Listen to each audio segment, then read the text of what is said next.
low vision, or have another print disability which makes reading, holding a book, or turning a page difficult or impossible. The content is copyrighted by the respective publishers. For more information, please visit us on the web at nfradioreading.org. Hello, this is Marge Lauber, and for the next hour, I'll be reading from the current issues of the Dunkirk Observer on the Niagara Frontier Radio Reading Service. Well, let's get right into it, and let's do the area police report. Now, this is from the issue of Monday, May 18th. So this happens back when. And in the Chautauqua County Sheriff's Department at 10:40 a.m. Saturday, deputies from the Chautauqua County Sheriff's Department followed up on a person with a weapon complaint that occurred on May 11th in the village. Through an investigation, it determined that Ronald Reed, 66 of Sherman, was an individual during a verbal altercation, threatened an individual, Reed was issued an appearance ticket. Then the Chautauqua County Sheriff's responded to a residence in the town of Pomfret for a reported incident, and after investigation, it was determined that a 22-year-old Robert Blakemore of Fredonia engaged in a physical altercation with another and was subsequently taken into custody. And Brockton, the Chautauqua County Sheriff's Office, received a trespass complaint on Highland Avenue. Through an investigation, James D. Maurer, 36 of Westfield, was identified as a subject involved and who is already in custody at the Sheriff's Office for an uninvolved incident. Then in Sherman, about 12:16 a.m. Saturday, deputies stopped a vehicle in the village of Sherman for a traffic violation, and the vehicle was operated by Chiara Gibble, 40 of Northeast Pennsylvania, and through investigation it was determined that she was driving while intoxicated. Jamestown Police Department, at the same time, there was a Taylor M. Bentley, 24, was charged with third-degree criminal trespass on Sunday afternoon.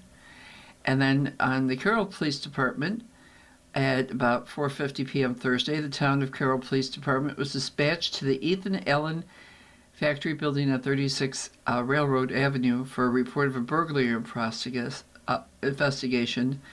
Following an investigation, it was determined that James Wall, 45, committed the offense of a third-degree burglary, fourth-degree criminal mischief, petty larceny, and possession of burglar tools. Wow. Okay, and let's go on to some other news now. As electric bills rise, some states are focusing on the growing profits of utilities. Again, this is from the May 18th issue. In Harrisburg, Pennsylvania, the artificial intelligence boom is leading the fights in some states over growing utility profits, as governors, attorney generals, and other protesting rising electric bills say cash-strapped residents are stuck in a broken system. And as you know, our electric bills are going up, and our gas bills are going up. We really need to be making more money. Officials and lawmakers in at least 6 states, including Arizona, Indiana, Maryland, New Jersey, New York, and Pennsylvania, are going to new lengths to try to block rate increases proposed by utilities. Some are pressing utilities to completely change their model for financing major system upgrades. The push comes during a midterm election year in which affordability is the leading theme in Democrats' attempts to loosen Republican control of Washington. Well, I don't see our governor doing anything about it right now. Okay, let's skip ahead to a Wednesday, May 20th Observer. And Dunkirk's Dispenza was named to State Senate Veterans Hall of Fame. State Senator George Bolero announced that Staff Sergeant Lori Dispenza of Dunkirk is his honoree for induction into the New York State Senate Veterans Hall of Fame. The prestigious award recognizes veterans who have demonstrated exceptional service to their country and continued commitment to their communities. Lori Dispenza embodies everything this award is meant to honor, and then some, Bolero said. She answered the call to serve her country at a young age and spent more than a decade meeting some of the most demanding assignments that the Army has to offer, from the mountains of Alaska to Central America to the battlefields of Iraq, where she served a grueling 15-month combat deployment in Dunkirk. She did all of that with professionalism, dedication, and distinction. earning commendations that reflected the caliber of soldier she was. But what truly sets Lori apart is what she did when she came home. Rather than stepping back from service, she doubled down on it, dedicating her post-military career to fighting for her fellow veterans, helping them cut through bureaucratic red tape and access the benefits they earn and so rightfully deserve. Lori is exactly the kind of person this recognition was created for, and it is my distinct honor and privilege to call her my honoree for induction into the New York State Veterans Hall of Fame. And other news, and we have some definite forces, more sunny course reductions. Oh dear. For the second time in 3 years, programming reductions have been announced at the State University in New York at Fredonia. On Tuesday afternoon, the institution announced its next steps in its implementation of a multi-year financial sustainability plan which prioritizes efforts to strengthen enrollment, improve efficiency, manage expenses, and ensure the long-term viability of the university. The plan, which the university has been following since 2023, is essential for making progress in addressing its $8.1 million structural deficit and continuing to achieve a strong and sustainable future for the campus that reflects student demand. This work has been supported by the state through investments of $5.5 million in new direct state tax support, a nearly 50% increase since 22 to 23. Fredonia's ongoing review of academic offerings has identified 10 undergraduates, 4 graduate, and 7 minor programs for deactivation. It is important to note that all current and incoming accepted and enrolled students will be able to complete their studies, and all subsequent actions will continue to follow the university's shared government progress. And then in other news, Wandel rips firing of a DPW chief. Trustees made a hasty decision last week to fire Fredonia Department of Public Works Director David Bird. Trustee Paul Wandel said Monday. Wandel offered a strident defense of Bird at a Fredonia Board of Trustees workshop. Wandel was the only no vote when 3 trustees voted last week to fire Bird. The 5th trustee, John Esperin, couldn't vote because he wasn't there. Well, that makes sense. However, Esperin was there. Monday, and he promised to put an item on the agenda of next week's meeting to overturn Bird's termination. Wandel offered one of his information-heavy statements portraying his version of the events leading to the firing. It ran about 6.5 minutes long. He said Trustee Ben Bulcher sought an executive session at the previous meeting, citing a personal matter with the DPW. I was aware of that and expected another union grievance. In fact, no, it was called to terminate our recently hired DPW supervisor. An execution session, the call and following words were generated by Trustee Leanne Lazarni. She continued to recite allegations of Bird's improper conduct. They were all a function of her own personal investigation and were verbally alleged with no evidential details in support. So Wandel noted Lazaroni has expressed criticism of Bird since she began as a trustee. The constant questioning began to establish a pattern to discredit Bird, Wandel alleged. Please recall the $3 charge on the DPW invoice for antacid taxes. Well, in other news, we have a couple of obituaries here. Eleanor Farnham, she was 75, and she was from Westfield, passed away on does it say May 17th. Then Wanda Reese, or they called her Blondie, she was 100 years old in Dunkirk. She passed away on Monday, May 18th. And then in other news, neither beer nor soft drinks are recommended for your health. This is to your good health. Dr. Roach. Dear Dr. Roach, what's better for your health? Beer, light or full, or soft drinks, sugar or sugarless? And why? And his answer is, neither alcoholic beverages nor sweetened beverages are on my list of recommendation of beverages. Alcohol has many toxicities, whether it's short-term or long-term, and it's known cancer-causing substances. The Center for Disease Control estimate that 178,000 deaths per year occur due to alcohol in the United States. While light beer has slightly less alcohol and calories than regular beer, it is therefore less toxic. I still can't recommend it for your health. People who enjoy beer or other alcoholic beverage should do so knowing that there is a health harm to it, even if it's small, and be sure that the harm is worth it to them. And then sugar-sweetened beverages like soft drinks are also a clear health hazard. I think of these as liquid candy, and they should be considered as an occasional treat at best. Beverages made with non-sugar sweeteners are associated with less weight gain, less liver fat, and less tooth decay, but the data shows that diet sodas are still associated with increased risks of obesity, type 2 diabetes, high blood pressure, and all-cause mortality. Scientists remain unsure why this is.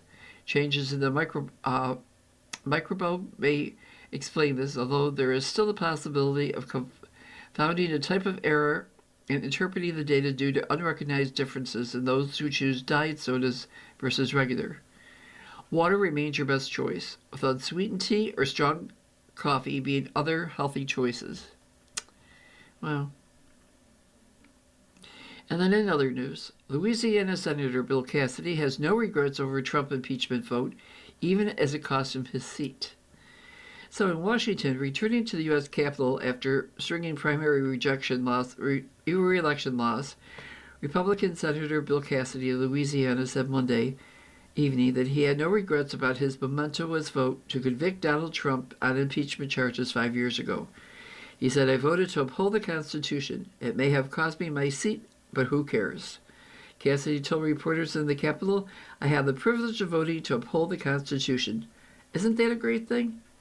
Cassidy lost a seat in the state's Republican primary Saturday after Trump endorsed one of his opponents, and after years of trying to convince his voters that he was still supportive of the president, even though he had voted to convict Trump in a Senate impeachment trial after the January 6th attack in 2021.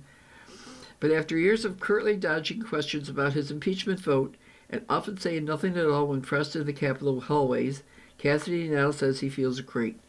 "You're looking at a man who loves his country, who feels very, very good about how I serve my country and my Constitution and my fellow Americans," Cassidy said. "Wouldn't all of us want to say I voted to support the Constitution on something momentous? That's the way I feel about it, and I'm very pleased with it." He now joins a club of Republican lawmakers who have crossed Trump and lost. It remains unclear whether he will join GOP colleagues like North Carolina Senator Thorne Tillis, who has become more outspoken since he announced his retirement last year. Cassidy wouldn't directly criticize Trump on Monday evening, saying that people want me to say negative things, but I'm saying positive things. Still, he did hint that he may have more to say, telling reporters he's undecided on how he will vote on the next Democratic measure to halt the Iran war, and criticizing a new nearly $1.8 billion fine to compensate Trump's allies who believe they have been unjustly investigated and persecuted, potentially including people who were prosecuted and later pardoned for their roles in the January 6th Capitol attack. And some other news in this issue. There's a historical society. They did a presentation on the Amish. They sounded like it would have been pretty interesting. And now we have some other news. Trump's tough talk foreign policy is hitting a wall with Iran as it grips Strait of Hormuz. And this is from Wednesday, May 20th issue here. So President Donald Trump has considered himself an effective deal maker above all else, but he appears to have hit a wall with Iran as his tough talk, threats, and even military action is not moved Tehran from its long-established positions. With shifting goals that make it difficult to judge the status of the U.S. effort, Trump and his top aides have insisted the United States has already won the war and that Iran is ready to reach an agreement in the wake of escalating U.S. threats during a tedious ceasefire. But Trump once again backed down, saying Monday that he had put plans for an imminent resumption of attacks on hold at the request of Gulf Arab states, because serious negotiations are now taking place, and that, in the opinion, as great leaders and allies, a deal will be made, which will be very acceptable to the United States of America, as well as all countries in the Middle East and beyond. Although he said he had called off strikes planned for Tuesday, Trump kept up the bravado, saying that he told military leaders to be prepared to go forward with a full, large-scale assault of Iran on a moment's notice. In the event that not acceptable deal is not reached, Trump has repeatedly set deadlines for Tehran and then backed off. Despite growing internal unrest, a crippled economy, and the deaths of many of its leaders, there is no evidence Iran is set to meet Trump's demands, many of which it has long rejected. In fact, it has dug in. It has left Trump's stated top objectives unrealized. Iran has yet to agree to abandon its nuclear programs or its ballistic missile development or cease support for its proxies in the region, including those in Gaza, Iraq, Lebanon, and Yemen. You are listening to a reading of articles and features from the Dunkirk Observer on the Niagara Frontier Radio Reading Service. So back to Mr. Trump. So Trump's playbook of turning up the pressure economically and militarily to bend foreign governments to his will is not playing out in Iran as it has in Venezuela, Cuba, and elsewhere. Oil blockades have squeezed those two countries, and the Trump administration quickly ousted Venezuelan leader Nicolas Maduro, but they do not hold the bargaining chip as effective as Iran's control over the Strait of Hormuz. With the Iran war driving up costs for Americans, Trump's approval rating on the economy has slumped, according to AP an ORC poll conducted last month, with even Republicans showing less faith in his leadership. For all of Trump's rhetoric, Iran has been unwilling to accept limitations on any of his policies that amount to more than what it conceded during the negotiations for the nuclear deal with world powers during the Obama administration. Trump called it the worst ever agreement negotiated by the U.S. and pulled out of it in his first term in 2018. Since a fragile truce in the war went into effect last month, Trump has lashed out over the slow pace of negotiations to reach a permanent deal. For Iran, the clock is ticking, and they better get moving fast or there won't be anything left of them, Trump posted on social media Sunday shortly after a call with Israeli Prime Minister Benjamin Netanyahu. The Iranian response was quick. Our armed forces' fingers are on the trigger. While diplomacy is also continuing, Moshe Rizassi, a military advisor to Iran's supreme leader, said on state television, neither side sees defeat, expert says. Ali Valzez, Iran director at the International Crisis Group, who has watched years of fruitless diplomacy between Washington and Tehran, said the longtime adversaries do not see themselves as being defeated by the latest conflict.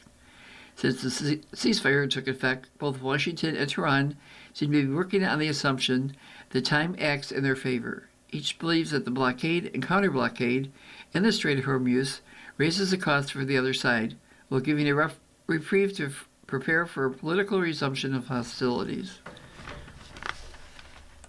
Okay, let's move on to Thursday, May 21st, Observer. And there were some signs of trouble.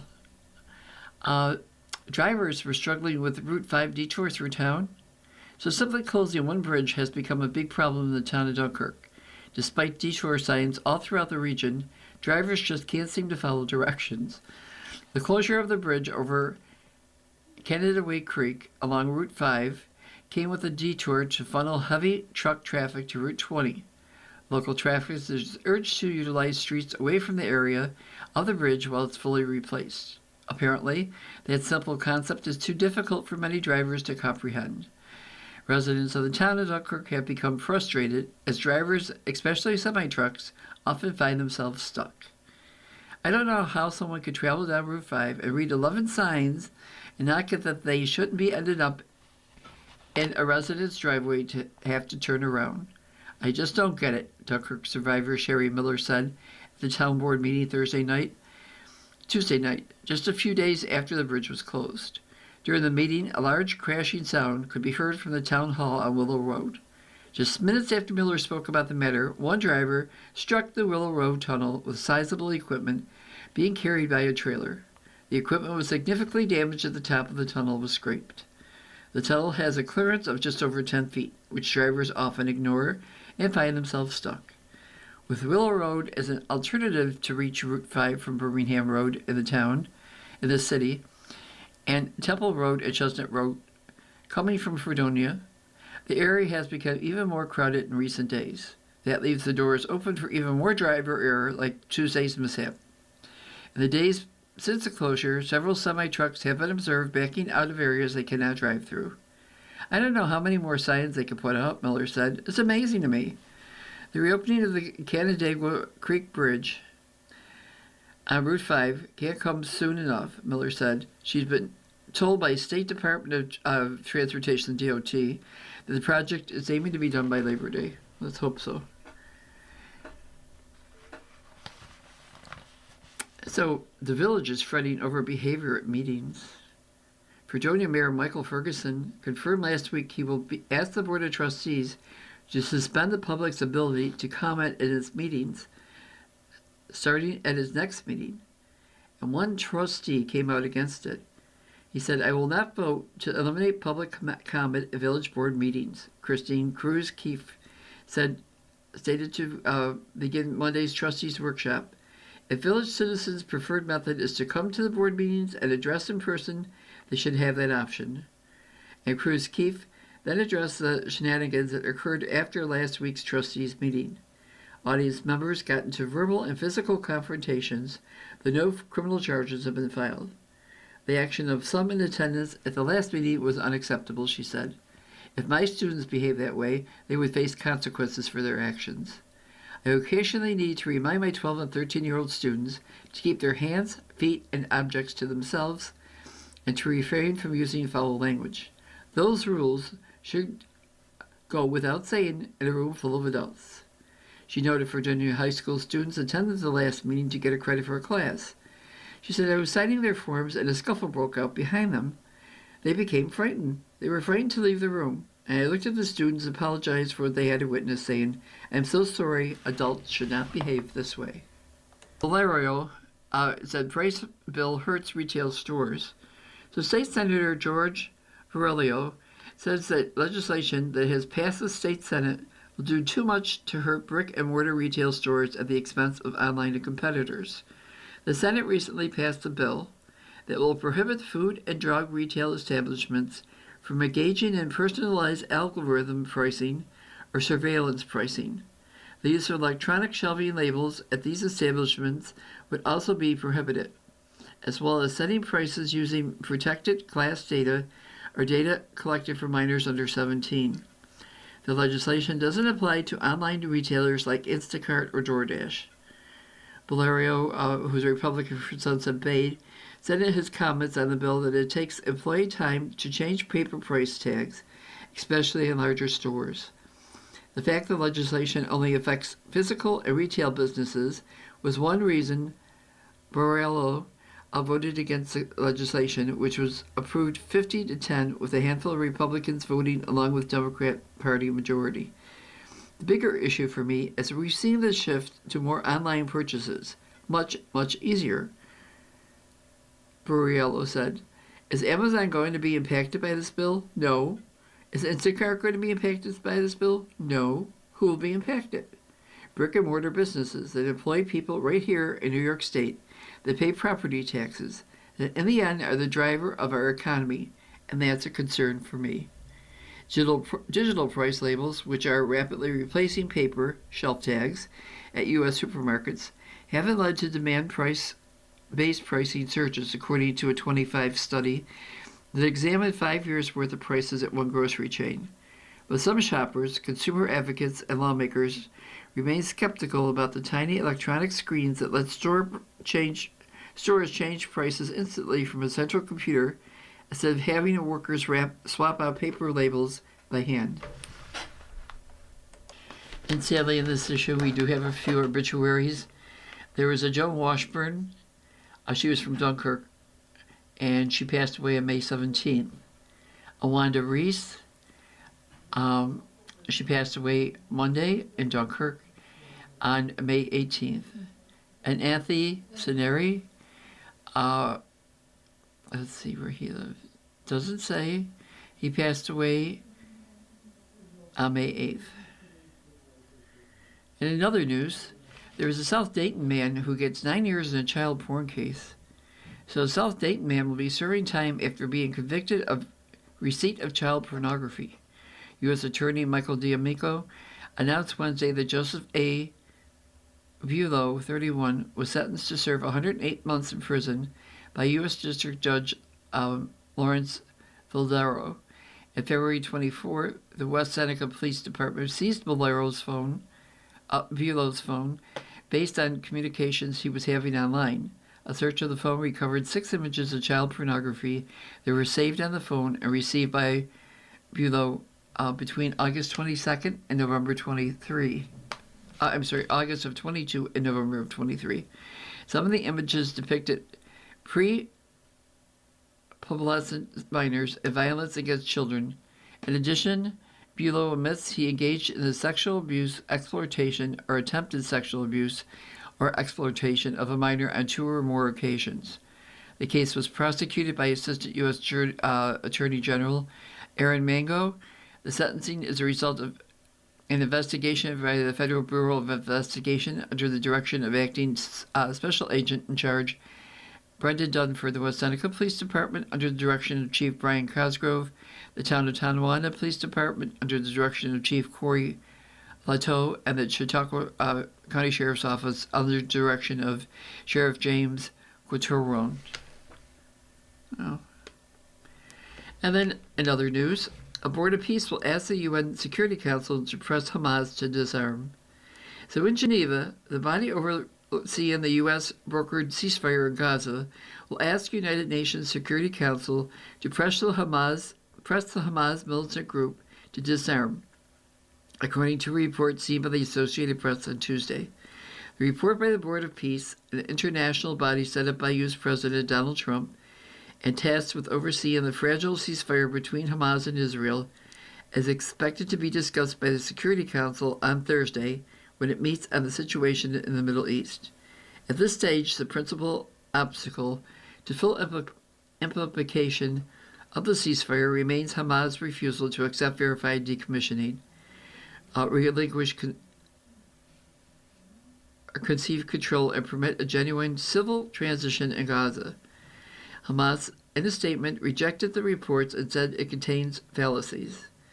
A diplomat further with the report confirmed its authenticity, speaking on condition of anonymity because it has not been made public. Trump's 20-point ceasefire plan calls on Hamas to surrender its weapons and destroy its vast network of tunnels.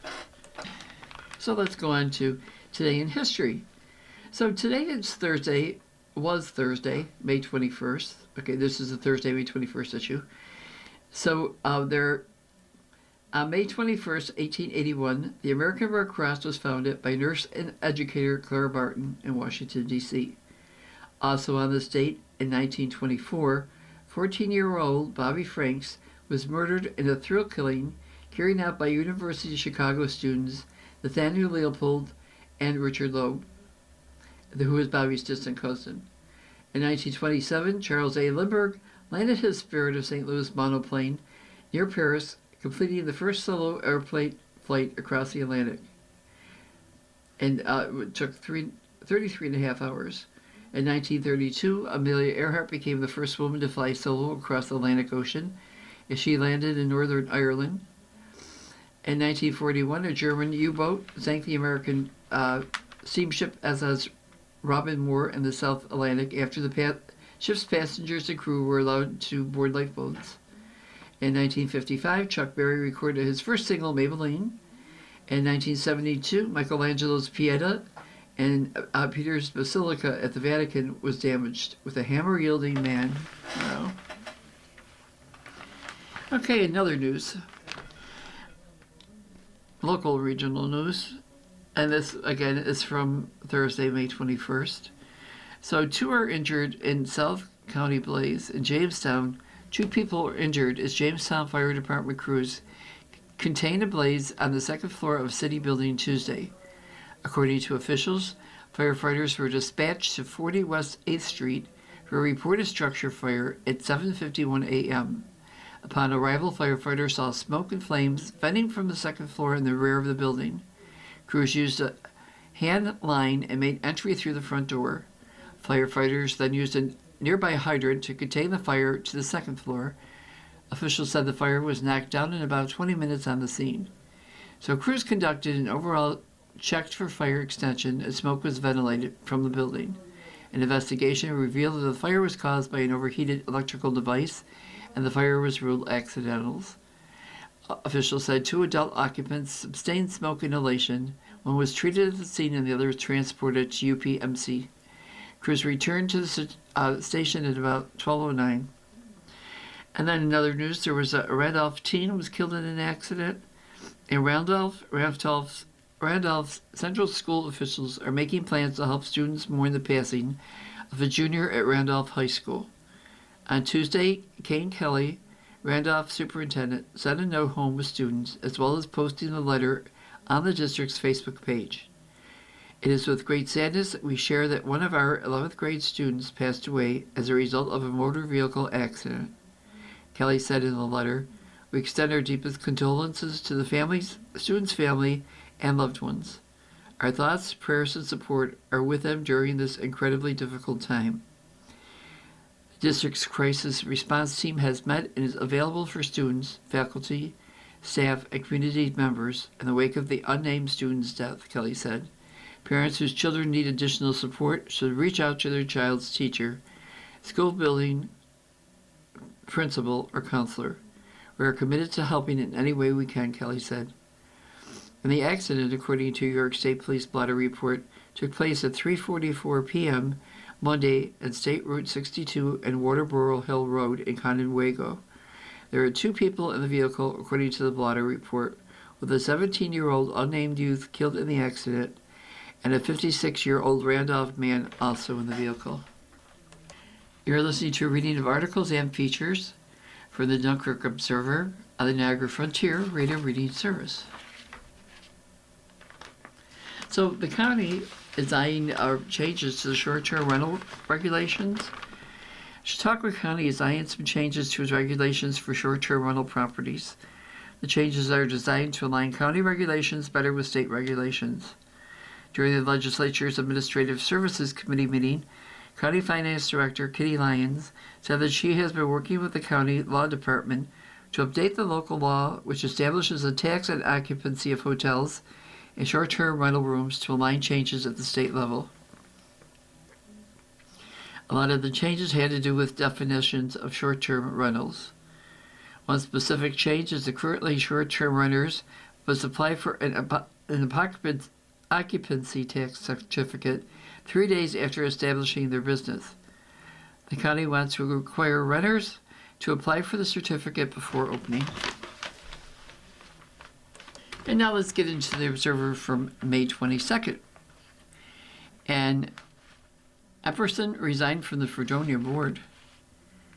Fredonia trustee John Epperson has resigned. The real question is, why did it take me that long? He cracked when the Observer asked him Thursday why he did it. It's not just one thing, it's an accumulation of many things. The constant negativity. I dreaded going to meetings. I enjoy the cooperation with the mayor and trustees, but the meetings just got out of control. Epperstein handed his resignation to Mayor Michael Ferguson on Wednesday. I was struggling for a while now with how much animosity I was carried around, Epperson said. It weighed on me. I didn't like the fact I felt that way toward a couple people. I didn't want to live that way anymore because it is inconsistent with my Christian values. Epperson has seen some friends pass away recently, and it made him realize how fragile life is. I want the remainder of my days to be filled with joy, happiness, and positivity, and I was not leading that life. Epperson commented that he's been telling village employees for 4 years that health and family are the most important things, and as I took my own advice. He said, I love Fredonia, and I think I worked hard to make it a better place. I think I worked on some things that were glossed over by previous boards. Epperson said he does not feel bad. He feels bad that he is walking away from Ferguson and his fellow trustees at this time. That's particularly true because trustee Ben Rochler had surgery this week and will be unavailable for a bit, meaning the board will have a minimum 3-person quorum, Epperson said. The village will need a new vice mayor to back up Ferguson now. Epperson held that position. He promised to keep an eye on village affairs, but with a certain distance. I'm not going to stand up there like former trustee Jim Linden did. I am not going to be that guy. I want to spend more time with my grandkids in North Carolina. I was scheduling visits around meetings, and I think my priorities got a little screwed there. So Epperson implied more than once in his conversation with the Observer that he fears violence will break out at future village meetings. He referred to ridiculousness that took place after a recent meeting, which Epperson did not attend because he was out of the country. Yep. We just read about that meeting where people were fighting. So, in other news, celebrating commitment, Wells Project earns high honors from the state. So a major Dunkirk project has received high honors from New York State Economic Development Council. Wells Enterprises Expansion Project has been named the Council's 2026 Project of the Year. The announcement was made this week during the 2026 annual meeting in Cooperstown. The Project of the Year award recognizes an organization that has substantially completed or completed a project that advances New York State EDC's mission to promote economic development across New York State and its communities. Nominations are evaluated on community impact, results, replicability, innovation, and job retention and creation. The Wells Enterprises Expansion Project is a multi-phase transformation of the company's Dunkirk manufacturing facility at One Ice Cream Drive. This transformation has led to increased production capacity, creating new capabilities for innovation, and strengthened the facility's role from within Wells Enterprises' national manufacturing network. At Wells, we are honored to be recognized for this award that demonstrates what is possible when dedicated partners come together with a shared vision for growth, said Brad Gallis, Vice President of Manufacturing and Engineering at Wells Enterprises. Our Dunkirk team's leadership and operational excellence has been central to expanding our capabilities and our future in New York. And another use, the county places some homeless people in Buffalo and elsewhere. So in Mayville, Chautauqua County is currently housing homeless residents in both Erie and Chautauqua counties due to shortage of spots locally. So in April, the Ellicott Code Office had to shut down the portion of the Clarion Point Hotel, formerly known as the Comfort Inn, on Route 60, just outside of Jamestown, that houses Department of Social Services clients. Then earlier this month, the former Econo Lodge on Route 60, Fredonia, was completely shut down. It too had been housing DSS clients.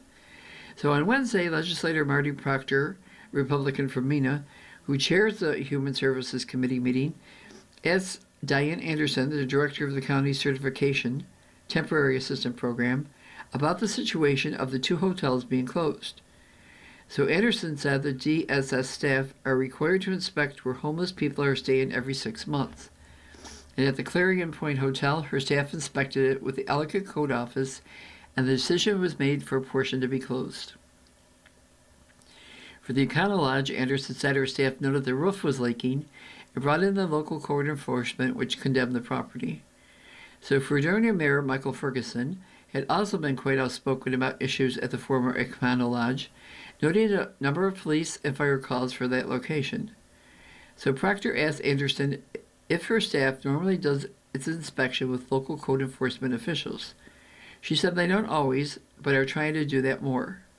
They've been doing it more often recently because there are issues that they, the code officials, can identify.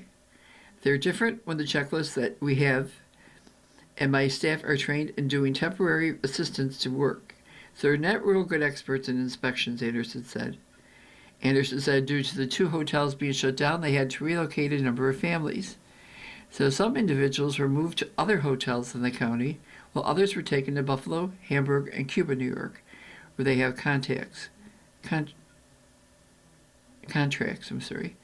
Anderson said they want to move the individuals back to Chautauqua County when rooms are available, in part because of the cost to house individuals elsewhere.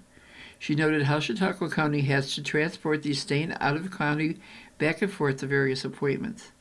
Anderson said there is no easy solution. Permanent supportive housing is what we need for this population, she said.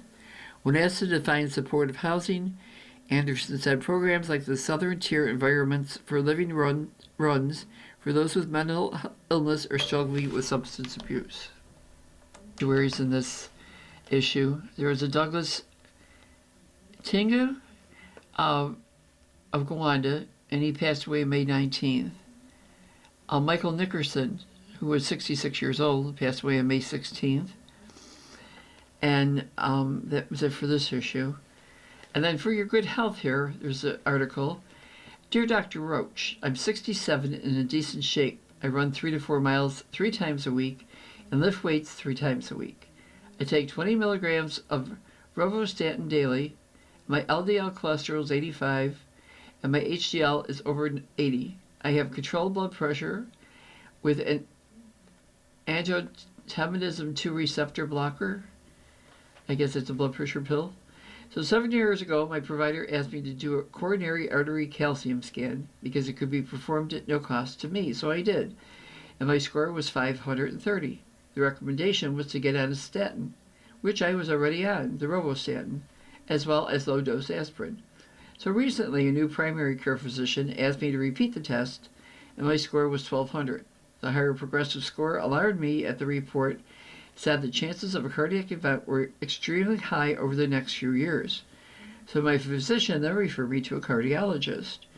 And the cardiologist eased my concern somewhat as he said that although this is a high score, it doesn't mean anything other than lack of calcium in my artery plaque.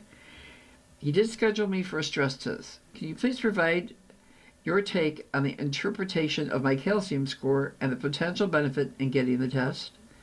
So Dr. Roach says, a CAC scan is an easy way to get additional information about a person's risk of having a heart attack. I don't recommend these scans for my low-risk patients, nor do I recommend them for my patients who are already on treatment. I find them most useful in people where it's not clear whether they should be on treatment such as a statin. Sometimes I have a patient who is equivocal about being on a statin, which I understand, and sometimes I like to get more information before giving a recommendation to a patient. The ideal CAC score is 0. However, a high CAC score doesn't guarantee a heart attack. I use the MESA score,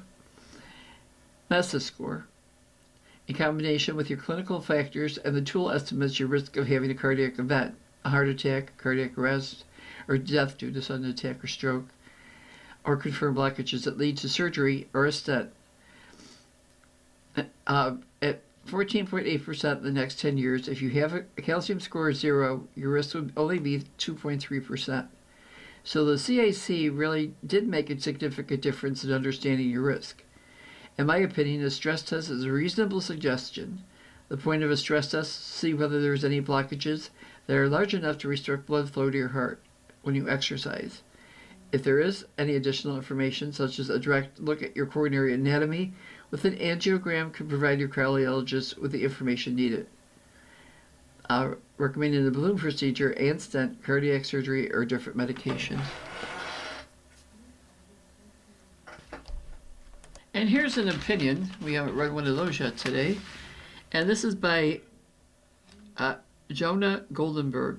Now, again, it's only an opinion by Jonah Goldenberg.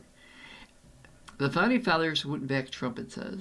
In 1788, Virginia convened a convention to debate ratification of the new U.S. Constitution, promulgated in Philadelphia the year before. The pardon power provided to be a sticking point for some delegates. George Mason, the primary author of Virginia's own constitution, was among those worried that the unchecked ability to unilaterally pardon criminality could lead to abuses of power. What if the president may frequently pardon crimes which were advised by himself? So James Madison acknowledged that it would be a serious abuse, but argued there was a remedy. There is one security in this case to which gentlemen may not have averted, Madison said. If the president be connected in any suspicious way with any person, and there be grounds to believe he will shelter him, the House of Representatives can impeach him, and they can remove him if found guilty. The episode has gathered fresh attention in the wake of the January 6 riots and the impeachment trial it ignited. President Trump was impeached but not convicted. That was a mistake in my opinion, but I'm not here to regulate that. I want to be forward-looking. The British statesman Edmund Burke famously argued that one of the fundamental rules of a decent society was that no man should be judge in his own cause. For the founders, this insight informed the logic of the entire constitutional project. Burke's observation was so universally agreed upon, it often came up, sometimes without attribution, in debates at the constitutional and ratifying conventions. Madison invokes the idea in Federalist 10, in the context of fraction, and the need to have separation of powers. No man is allowed to be a judge in his own cause, because his interests would certainly bias his judgment and not improperly corrupt his integrity. Alex Hamilton cites in a Federalist 80 as the reason why federal courts should be adjudicate disagreements between states. It was assumed that the state judges might be biased toward their own side of the dispute. The idea lurks behind all of Congress's powers and responsibilities, including advice and consent. The sole authority to tax and spend, the power to declare war, and of course impeachment. Presidents are not arbitrary rulers. They are stewards with defined and limited powers. So on Monday, President Trump settled a $10 billion lawsuit brought by himself in his first term. Trump's tax returns were illegally leaked. When Trump returned to the presidency, he filed suit against the Internal Revenue Service. So, as a constitutional matter, Trump is suing the executive branch he runs for a crime committed by the IRS back when he ran it in his first term. Realizing that the courts may find this too cute to countenance, the Justice Department and IRS, both, again, run by Trump, compromising by creating a $1 billion, $760,000 fund that in 1776, before all the zeros was in play in the country's 250th birthday, the Trump will control. Its primary function would be to compensate the January 6 rioters, all of whom he has already pardoned. On Tuesday, the DOJ announced that Trump, his family and business will be functionally exempt from IRS audits or prosecutions for many past tax returns, literally placing him above the law. So the president recently said that if China invades Taiwan, he alone will determine whether the U.S. will defend Taiwan. Me, I'm the only person who decides.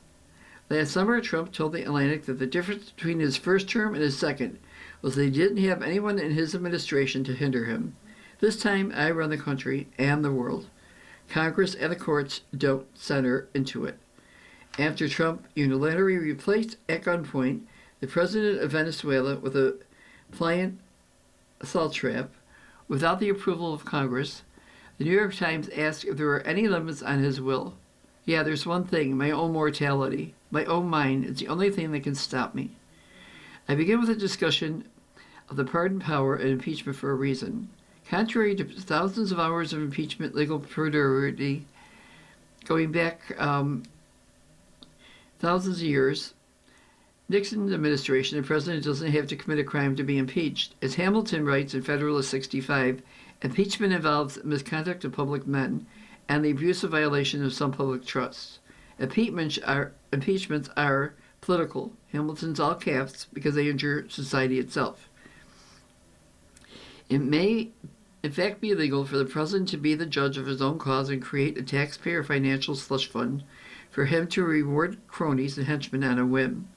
It is always clear that presidents can launch wars without Congress or the courts unduly getting in the way. But I struggle to think of hypothetical scenarios that would be more likely to arouse in Madison and his contemporaries a now misplaced reassurance that impeachment was an available remedy. You're listening to reading articles and features from the Dunkirk Observer of the Niagara Frontier Radio Reading Service. And we have some area police things that are going on. And again, what I just read was just an opinion by Jonah Goldberg. So the area police in Chautauqua County, Sierra Evans, 20, of Brockton, was charged May 21st with fourth-degree criminal mischief. What did she do? Through investigation, it was alleged that Evans had damaged the property of another person. Oh, no. And then Ronald McLaren Jr., 29 of Faulkner was charged with DWI. Comami Santiago, 27 of Chautauqua County, was charged May 18th with second-degree attempted assault. So according to officials, about 7:30 a.m., the criminal investigation received a complaint of an incident taking place in the county jail. It was reported to investigators that an incarcerated individual was reported to have struck a corrections officer in the face, attempting to cause him physical injury in an effort to prevent him from carrying out his official duties. Wow. And then Trevor Neer, 26 of Sherman, was charged May 19th with second-degree criminal contempt. So police officers were dispatched to an address in the town of Sherman to reports of an order of protection violation. So he violated his order of protection. Then in Jamestown, the police department, there was a Connor Dale, 19, was charged May 20th with several seventh-degree criminal possession and a controlled substance. And he also had active bench warrants. Tanya Thwing, 44 of Jamestown, was charged May 20th with driving while ability impaired by drugs. And then in town of Carroll Police, Nicole Walker, 46 of Makawano, Hawaii, was charged May 20th with second-degree obstructing government administration and trespassing. Okay, in other news, Borriello backs the budget bill. So, as reported by the Post-Journal and Observer last week, the state budget will include a 5-year delay on the state's electric school bus mandate. State Senator George Borriello from Sunset Bay supported the budget bill passed late Wednesday, authorizing a 5-year delay to New York's electric school bus mandate, calling it a breakthrough in his years-long effort to relieve the burden of the unaffordable, unrealistic mandate on school districts. Under the budget agreement, school districts will now have until July of 32 before they are required to purchase only electric buses, 5 additional years beyond the deadline that had been set to take effect next year. So the timeline for full fleet electrification has also been pushed back from 2035 to 2040. For years, my Republican colleagues and I have warned that this mandate was unaffordable, unrealistic, and unfair to school districts. And for years, those warnings fell on deaf ears in Albany, Valero said. I am gratified that the voices of so many school board members and administrators, concerned parents, and taxpayers have finally been heard. Our schools deserve the breathing room this delay provides.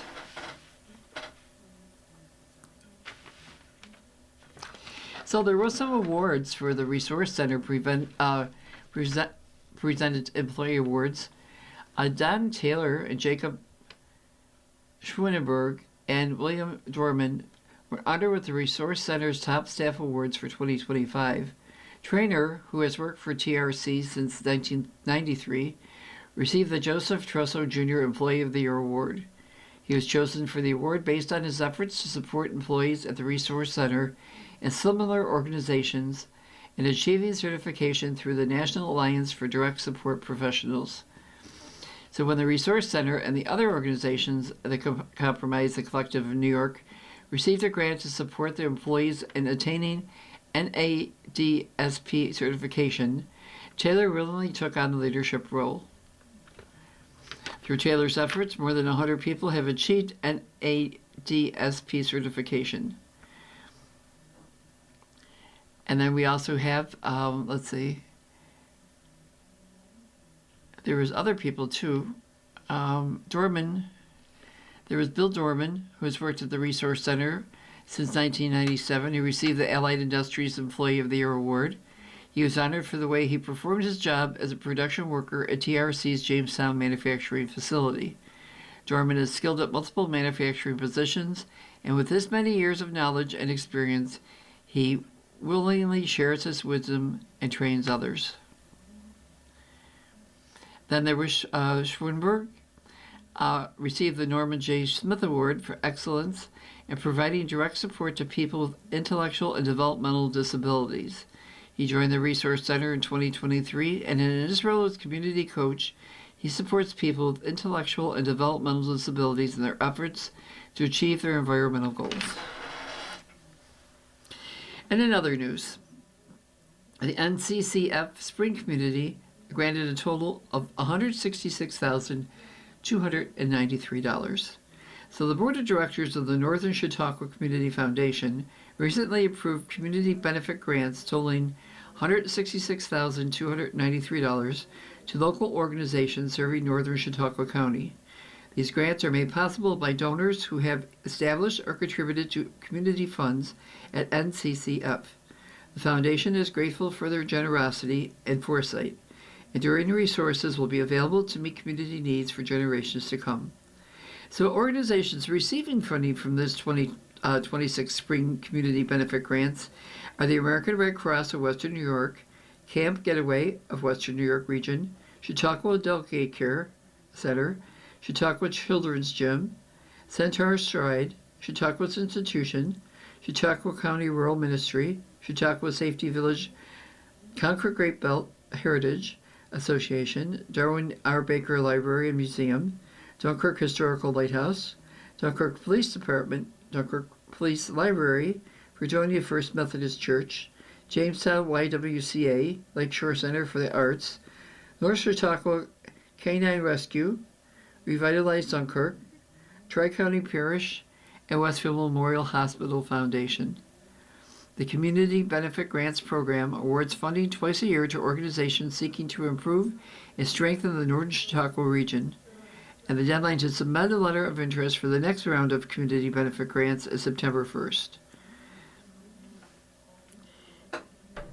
And then another news, a brief one.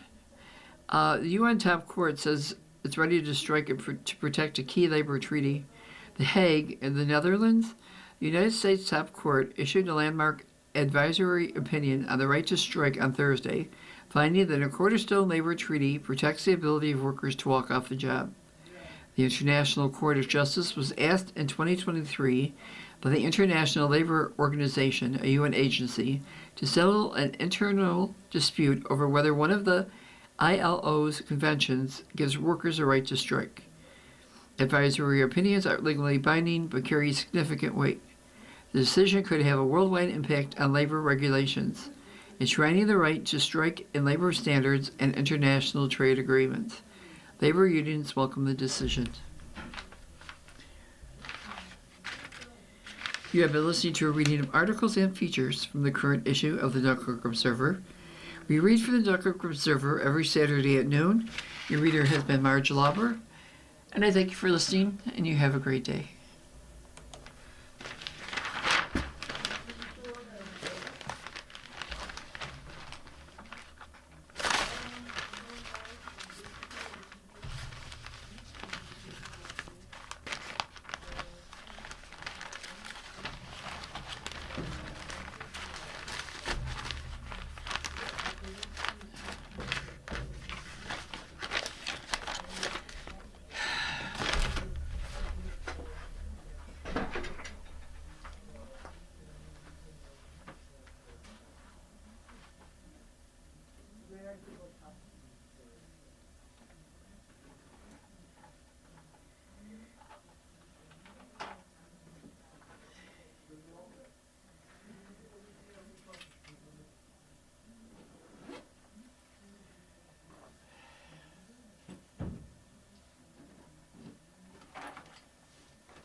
Okay, Victor, well done. Yep.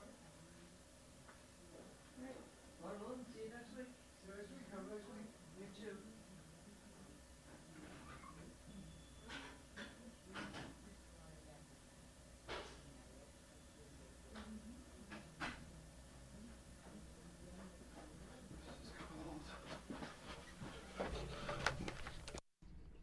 Coming up next in the Niagara Frontier Radio Reading Service, we have a reading of our Northtown Bee papers, which includes Amherst, Clarence, Cheektowaga, Depew, and Lancaster. At 2 o'clock, we have our Southtown papers, which is the Orchard Park Bee, East Aurora Bee, West Seneca Bee, and Hamburg Sun. Following that, 3 o'clock is the Ampole Eagle. Stay with us.